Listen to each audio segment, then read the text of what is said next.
Let's now cover all of the new supported data import options as well as additional features for Update 44. So the first new import that is available is for categories. Simply put, you can now bulk import course categories into the system. As you can see, there are unique fields like the name plus the parent name if it happens to be a child category. You can also use this for adding, updating, or deleting categories. If collaboration is enabled, the category must be shared with a particular user or users or a group of users. Here's a screenshot showing you the category import. You also can now import impressions in bulk.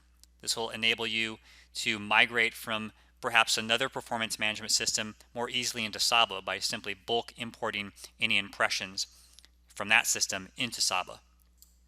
Here's a screenshot showing you exactly those details for the impression import file. Finally, there is the ability to bulk import packages.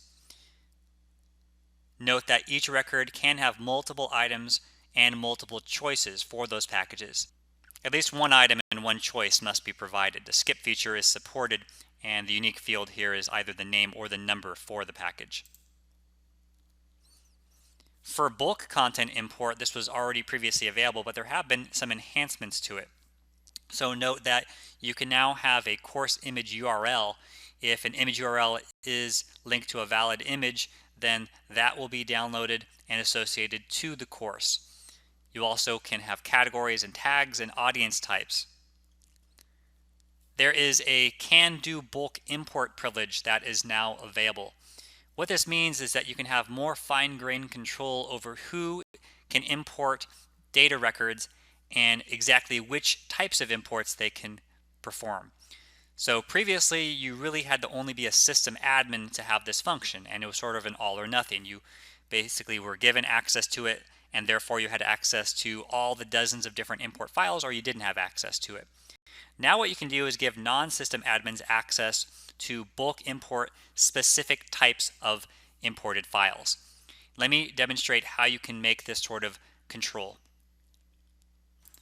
What you want to do first is go to the system admin area to decide which security role should be granted access to this.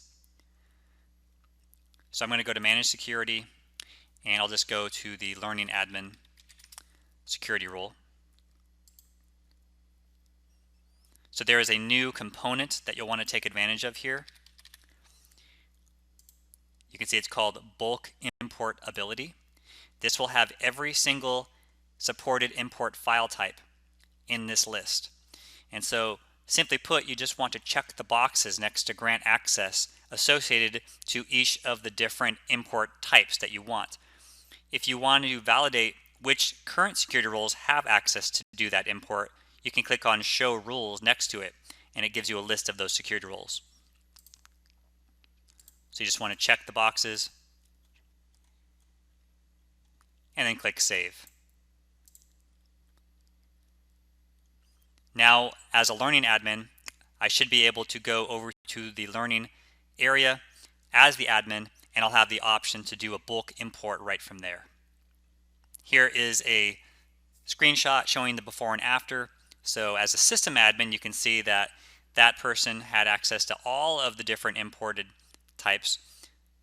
And here they only have access to import facilities and ILT classes. And then here's a screenshot of the screen that I just showed you, which was from the security role managing screen.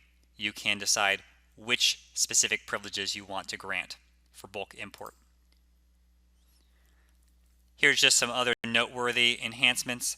You can import notifications for courses as far as which ones are turned on. You can add tags via the import, and you can associate skills to them. You can also have the transcript and ad hoc transcript import include the option to assign badges.